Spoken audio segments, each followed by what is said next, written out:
주영석 기자의 뉴스 속으로.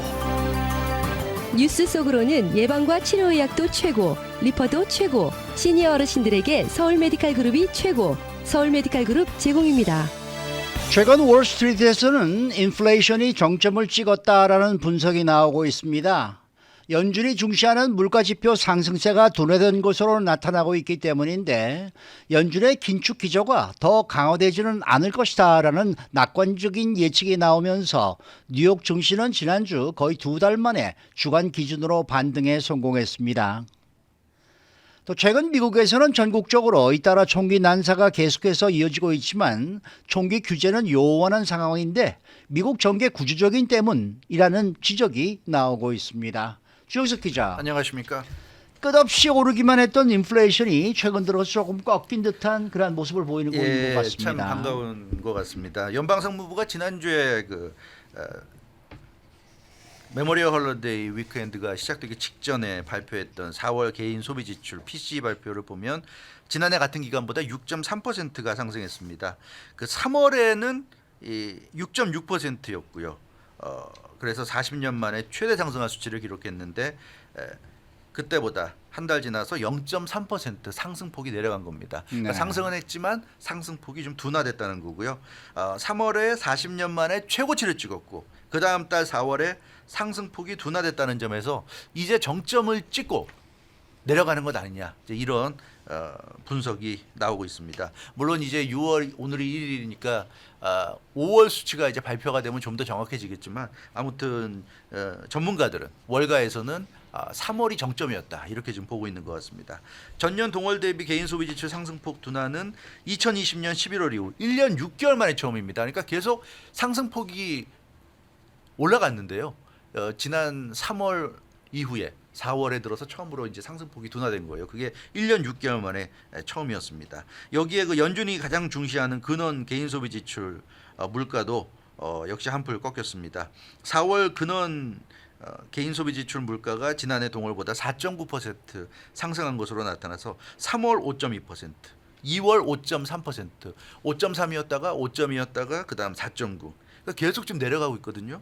그래서 이 근원 소비 개인 소비 지출을 보더라도 이 물가가 좀 정점을 찍었다 하는 느낌이 강하게 듭니다. 그래서 물론 뭐 이렇게 내려가다 다시 올라갈 수도 있겠지만 뭔가 추세상으로 좀 꺾이는 듯한 그런 느낌은 분명히 들기 때문에 이 굉장히 좀 고무적인 것 같고요. 이렇게 근원 개인 소비 지출이 2달 연속 하락한 것은 2020년 초 코로나19 팬데믹이 시작할 때 이후로 최초라고 그럽니다. 그래서 이 물가가 이제 오를 만큼 올랐고 이제 드디어 정점을 찍고 이제 내려가는 게 아닌가, 이런 좀 희망이 조금씩 좀 보이는 것 같습니다. 그러면 뉴욕 증시 시장의 주가가 지난주에 2달 만에 네. 상승세를 보인 것도 이 같은 물가 지표 상승폭의 둔화가 결정적인 영향이다 이렇게 보는 건가요? 네, 그렇게 보는 좀 전문가들이 많이 있습니다. 네. 그래서 연방준비제도가 중시하는 물가지표 상승세가 둔화됐기 때문에 시장이 안도하고 있고 그 결과가 지난주 뉴욕 증시의 모처럼의 상승세로 연결됐다 하는 그런 분석입니다. 뭐 그렇지만 물가지표 상승폭 둔화 하나만으로 시장이 반응했다고 할 수는 없겠죠.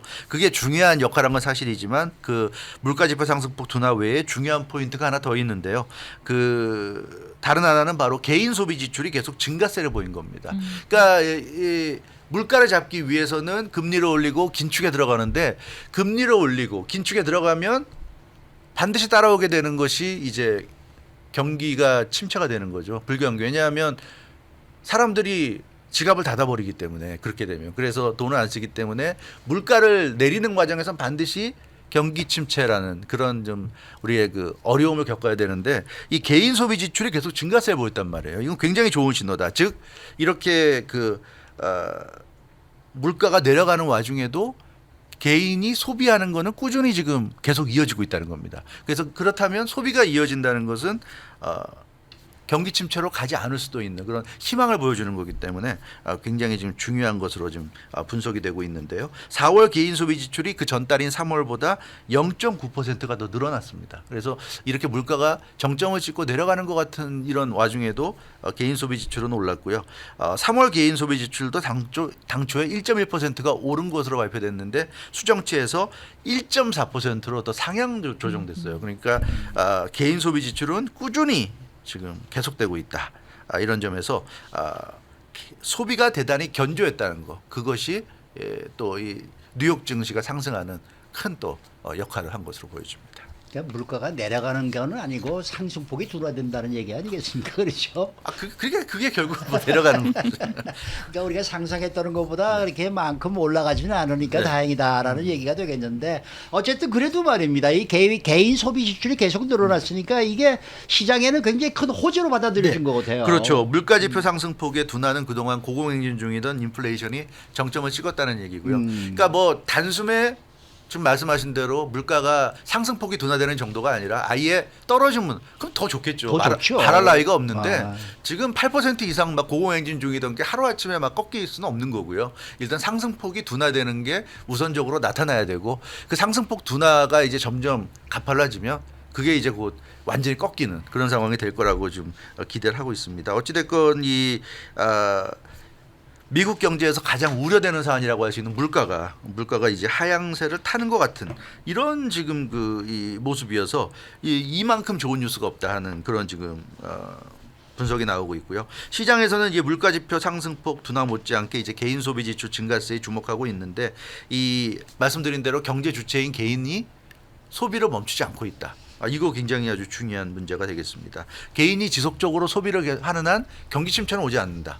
경기 침체가 오는 이유는 물가를 내리기 위해서 긴축에 들어가니까 사람들도 이제 지갑을 닫고 그런 와중에 이제 경기 침체로 가게 되는데 완전히 지갑을 닫아 걸지는 않는다. 어느 정도 영향은 받겠지만 지금 같은 추세라면 계속 소비할 부분은 소비하면서 나아간다. 근데 그 정도만 되더라도 그렇죠. 불경기까지는 가지 않는다는 얘기죠. 그렇죠. 그래서 전문가들은 이런 지금 분석을 내놓고 있어요. 미국 가계는 그러니까 미국의 그 각 가정은 대단히 강력하다 이렇게 얘기하고 있습니다. 그래서 소비자 그리고 그 소비자들이 이루는 하나의 가정, 가구, 가계가 굉장히 강하게 소비를 할 수 있기 때문에 경기 침체는 일어나지 않을 것이다. 이런 지금 분석을 내놓는 전문가들이 지금 나타나고 있습니다. 네. 뭐 이것도 분석이니까 틀릴 수도 있겠지만 지금 나타나는 추세로 볼 때는 좀 그럴 수 있지 않겠는가 이런 생각이 있고요.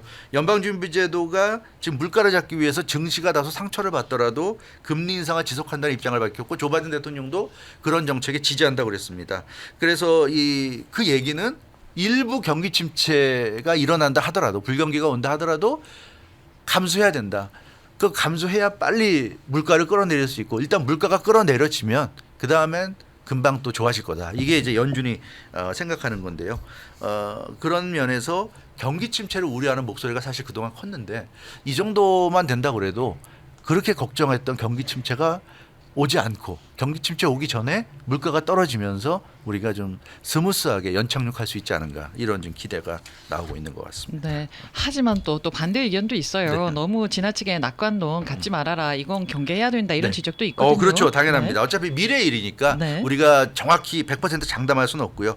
그러니까 물가지표 상승폭이 둔화된 거, 개인 소비 지출이 상승세가 유지된다는 거, 이건 굉장히 좋은 일이지만 그런 것만 가지고 과연 낙관할 수 있느냐? 그렇죠. 그거는 좀 섣부르다는 지적도 나오고 있습니다. 그리고 이게 지금 물가지표와 개인 소비 지출이 모두 4월 지표란 말이에요. 네. 이게 좀 굉장히 중요하다. 우리가 지금 5월을 지나서 지금 이제 6월 1일 들어와 있는 상황인데 이제 6월에는 5월의 물가지표와 개인 소비 지출 발표가 있을 겁니다. 근데 이제 전문가들 중에 5월에 발표될 지표가 대단히 좀 걱정스럽다는 그런 얘기를 하는 전문가도 있어요. 왜냐하면 국제 유가가 3월에 비해서 4월에 많이 떨어졌는데 5월에 들어서는 상승세를 보이면서 사상 최고가 기록을 맞아요. 경신을 했단 말입니다. 예. 그렇기 때문에 미국의 개솔린 가격도 최근에 LA도 굉장히 좀 급상승하고 있잖아요. 맞아요.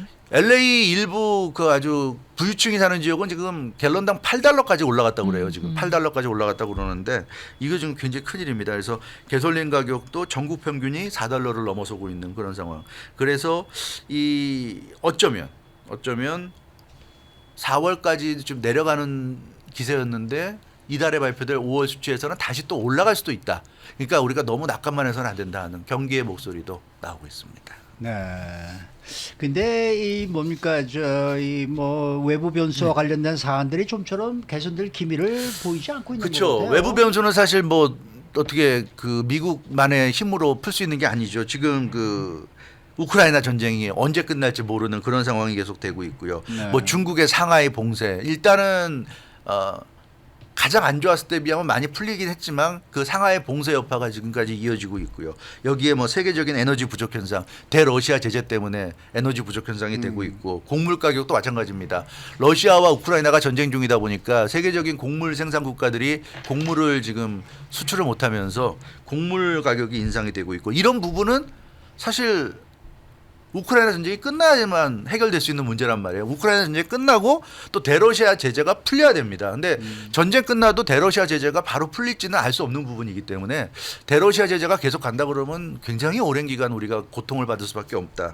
예, 그런 점에서 이런 부분들, 이런 외부 변수가 과연 어떻게 해결될 것인가, 또 언제쯤 해결될 것인가, 예, 그게 굉장히 중요한 이 변수라고 할 수 있고요. 이 부분은 사실 예측하기가 쉽지 않습니다. 쉽지 네. 않은 부분이기 때문에 우리가 그만큼 불확실성이 생각보다는 좀 많이 있다.